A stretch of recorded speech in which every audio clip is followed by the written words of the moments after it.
Nalingé na meka osenga moi faveur moke parce que yo za quand même les godes les a babilo musufo et de biso c'est d'un temps ici on dirait moi bavira makase comme ya et zo senga ke binobo et de biso ou expliquer pe bandeko comment mamba babie marchaka et comment basalango ou babengaka ba stade des alarandeni parce que ma confusion au peso causer sur moi ba problème ozomona parce que binonde bozana moi ba capacité pe ya ko servir na bandeko bazolanda bino bosele biso moi sujet moko boyebindeni boko ko kabola o eza stade nini babenga ngo stade na contexte nini parce que soki olobi ke wana koto bazobeta eza stade pourquoi se retrouver que bateau peut bazana mpandi afali bakoloba ke fallait abeti presque ba stade belé déjà en France ça va créer encore ba discussion misusu alors photo to make up ko changer ngala lobaki vu que makambo ya stade de France a déjà clôturé na ko minimiser sous ba musicien congolais ba qualité ba fournir befort na bango ba créer le lenge ya sika ya kosa la musique parce que musique wana ezapeka ya Congo ba congolais belé baza na souci na bango mais ezande bango moko quelque part bazo fournir penza befort makasité ou soit bazo luka ba moyen ya communication ya malamu te ou ekoza na pembe na bango pour permettre que musique na bango pe comme na ba valeur otozoluka et regarde biso nyonso lelo so tali bilonga ba congolais tu za na moi esengo kaka ya ndenge nigérien longwe biso leki biso tout aux années esengo donc quelque part ça nous montre que ba congolais balingaka penza Congo évoluer oui. Mais Congo pour évoluer tous en a besoin à moi ba microbe belé et ça la quand même ils ont ba kisi ya makasi de façon que tout tikala na ba congolais à moi propre pour tout évoluer pour ce qui salité zo le ka moi mingi moi tout évoluer zate sokotali tous en a ser na biso pe ya miss et yepé côté kuna bimi pe danger donc to comme le roi moi ba biloko ebele ya kolobela ya kitoko pona Congo. Moi je crois que il est temps aussi bino bande qu'on a biso bozana moi charge ya kosala ba live bo meka kosunga biso na koyeba ke ya basomba kape ba billet na corps metel et ndenge basombi ba billet wana eza vrai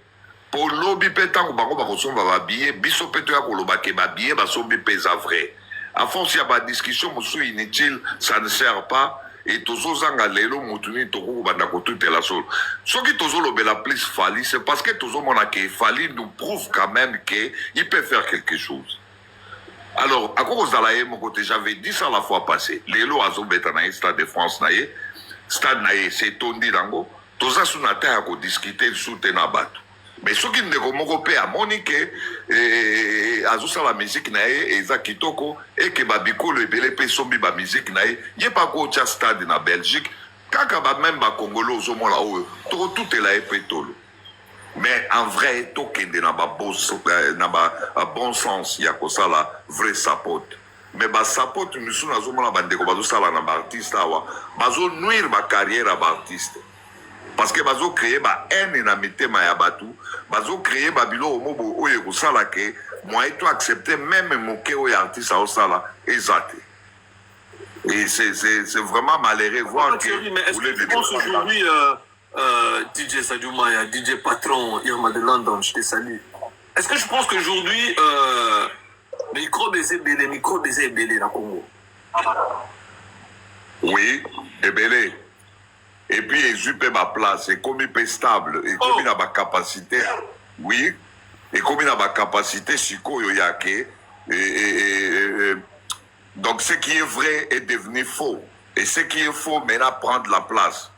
Et comme il malheur, il y a Congo, ce n'est pas normal. On a besoin vraiment de ma qualité, et bien, de Congolais. Et moi, je pense que ce n'est pas encore tard. On a le droit de voir tous ces meilleurs Congolais-là aller de l'avant. C'est ça mon souci.